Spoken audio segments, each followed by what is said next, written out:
कभी सोचा है कि बड़ों के बीच का एक छोटा सा झगड़ा बच्चों के लिए कितना बड़ा जख्म बन सकता है। ये कहानी है दो भाइयों के एक ऐसे ही परिवार की जहां एक होली ने रंगों की जगह रिश्तों को ही बेरंग कर दिया। और ये जो लाइन है ना, ये सिर्फ कहने की बात नहीं है, ये एक कड़वी सच्चाई है।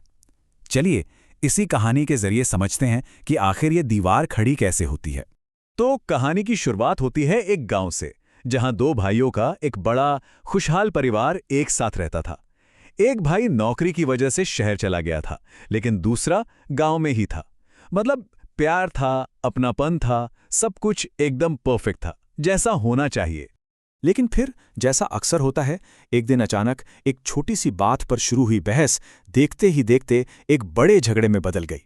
और उस वक्त किसी को जरा भी अंदाजा नहीं था कि ये छोटी सी चिंगारी पूरे परिवार की शांति को जलाकर राख कर देगी। अब देखिए, झगड़ा तो बड़ों के बीच था, है ना?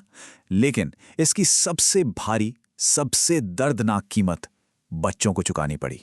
और यहीं से एक कहानी एक बहुत ही दुखद मोड़ लेती है। और पता है सबसे दुखद बात क्या थी? ये सारी कड़वाहट, ये सारी नफरत उन मासूम बच्चों के सामने घोली जा रही थी। वो छोटे छोटे बच्चे बस अपनी आंखों से सब देख रहे थे। शायद ये समझ भी नहीं पा रहे थे कि उनके अपने ही घर में आखिर ये हो क्या रहा है। और फिर गुस्से और कड़वाहट में एक परिवार ने अपने बच्चों को वो हुक्म सुनाया जिसने सब कुछ बदल कर रख दिया।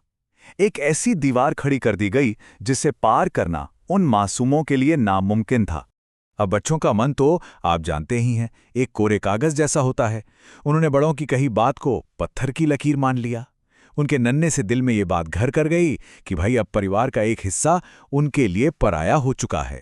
खैर, कुछ महीने बीत गए। होली का त्योहार आया। त्योहार जो खुशियों, रंगों और मेल मिलाप का प्रतीक होता है। लेकिन इस परिवार के लिए ये होली कुछ और ही लेकर आने वाली थी। तो जो भाई शहर में रहता था, वो अपने पूरे परिवार के साथ गांव आया। मन में उम्मीदें थी कि त्योहार का मौका है, शायद सारे गिले शिकवे दूर हो जाएंगे और घर एक बार फिर से खुशियों से भर जाएगा। एक तरफ थी उम्मीद, त्योहार की खुशी, रंगों का मिलन, परिवार का जुड़ाव। लेकिन हकीकत बिल्कुल अलग थी। झुकी हुई नजरें, चारों तरफ खामोशी और एक ऐसी दूरी जिसे कोई बोल नहीं रहा था, पर सब महसूस कर रहे थे। पहले भाई के परिवार ने सच में बहुत कोशिश की। बेटा कैसे हो, चलो होली खेलते हैं। लेकिन हर सवाल का, हर बुलावे का बस एक ही जवाब था, एक गहरी, चुभने वाली खामोशी। बच्चे बस नजरें झुका लेते थे, लेकिन मुंह से एक लफ्ज नहीं निकालते थे। और बस उसी पल उस पहले भाई को एहसास हुआ कि असली नुकसान क्या हुआ है। ये बात अब सिर्फ एक झगड़े की नहीं रह गई थी, बात इससे कहीं ज्यादा गहरी हो चुकी थी। उसकी आंखों में जो आंसू थे, वो इस बात के लिए नहीं थे कि बड़ों में झगड़ा हुआ। नहीं, दुख इस बात का था कि इस झगड़े की आग में अगली पीढ़ी के मन में नफरत के बीज बोए जा रहे थे। और यही इस पूरी कहानी का सबसे बड़ा, सबसे जरूरी सबक है। बड़ों के झगड़े शायद वक्त के साथ खत्म हो जाएं, लेकिन जब उनमें बच्चे शामिल हो जाते हैं ना, तो वो दूरी पीढ़ियों तक खिंच जाती है। ये समझना हमारे लिए बहुत जरूरी है कि बच्चों का मन असल में होता कैसा है। वो एक कच्ची मिट्टी की तरह होते हैं। हम उन्हें जैसा चाहें वैसा आकार दे सकते हैं। तो सबसे जरूरी बात क्या है? बच्चे वही सीखते हैं जो हम उन्हें सिखाते हैं।